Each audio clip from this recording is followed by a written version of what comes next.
Mokslas ne tik sprendžia, bet ir kuria problemas. Daugėjant žmonių, vis sparčiau semiami gamtos ištekliai. Kyla pavojus įprastam daugelio bendruomenių gyvenimui. Sveiki atvykę į Kretą. Vasaros čia vis ilgesnės, karštesnės ir sausesnės. Gera žinia augančiai turizmo pramoniai, bet ne tokia gera ūkininkams, kaip kad Nikosui Epitropakiui.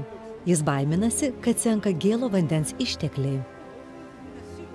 Nėra abejonės, kad visi regionai susidurs su vandens stokos problema, nes jo poreikis tik didėja. Su šia problema susidurs naujoji karta. 20 amžiaus 8-ajame dešimtmetyje, kai saloje katastrofiškai trūko vandens, buvo suduotas skaudus smūgis ūkininkavimui. Norėdama išspręsti šią problemą, vyriausybė ėmėsi gręžti gilius gręžinius, kad pasiektų požeminio gėlo vandens sroves. Dalį vandens, kurį Nikosas šiandien gauna iš gręžinių, galima perdirbti. Bet šis sprendimas nėra ilgalaikis. Kas nutiks, kai išdžius ir tos srovės? Mūsų regiono problema yra ta, kad mes neturime atsarginio plano, kaip išlaikyti šią žemę tinkamą ūkininkauti.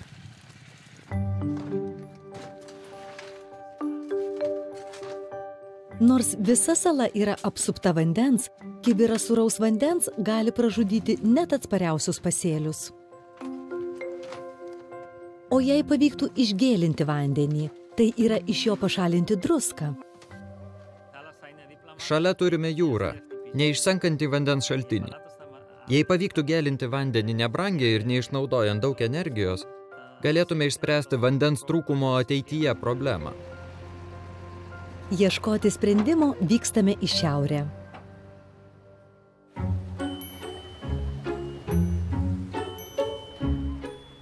Danija – šalis, kuriai vandens tikrai netrūksta.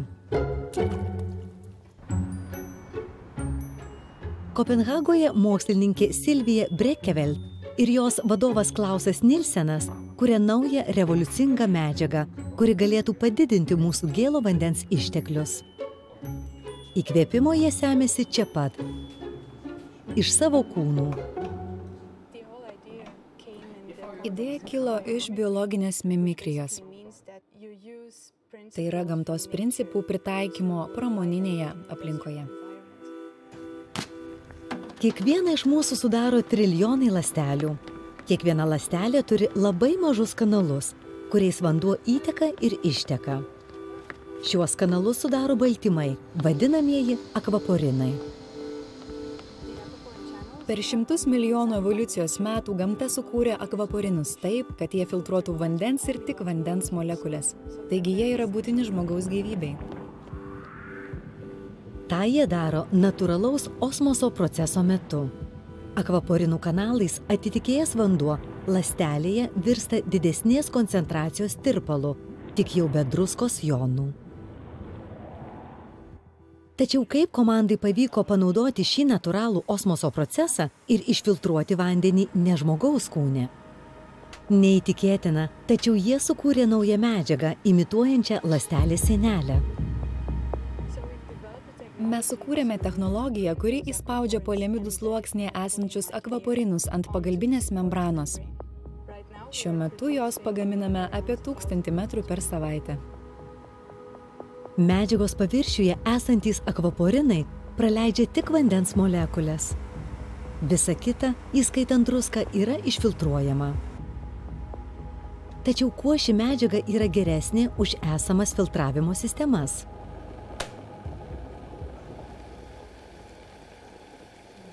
Didelis vandens filtravimo įrenginys veikia pagal tokį pat principą kaip kavos stūmoklis.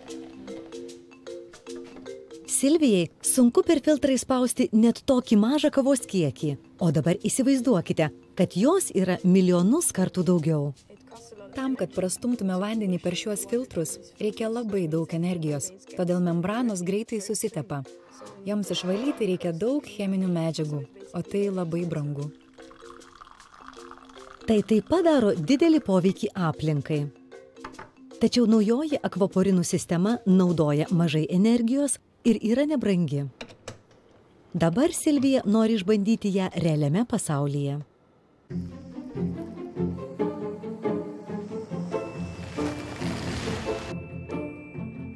Jei akvaporinai galėtų išfiltruoti druską iš jūros vandens, Nikoso ateitis gerokai pasikeistų.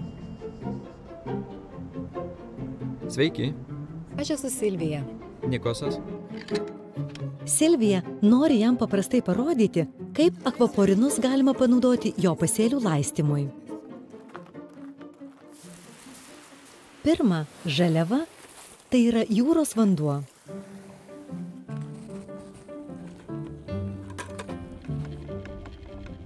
Dabar tai reikia laukti. Iš vienos pusės jūros vanduo, iš kitos didesnės koncentracijos skystoji trąša. Osmoso proceso metu vanduo bus natūraliai telkiamas, kaip kad žmogaus ląstelėje. Iš jo bus gaminamas didesnės koncentracijos tirpalas, šiuo atveju trąša.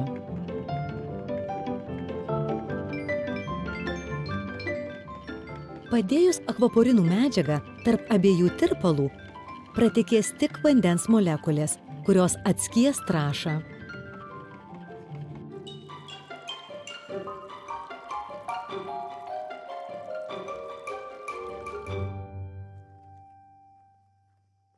Tikrai daugiau vandens. Jis labiau atskiestas.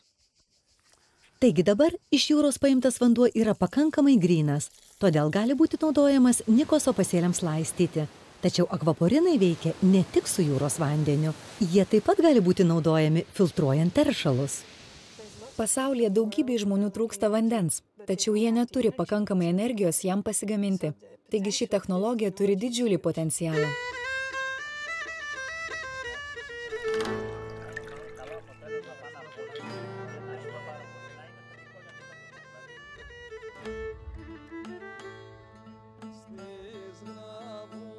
Naujų, mažai energijos vartojančių technologijų, tokių kaip akvaporinų svarba, tik didės bendruomenėse, kurioms gresia vandens stygius. Jos suteikia realią tvarios ateities galimybę.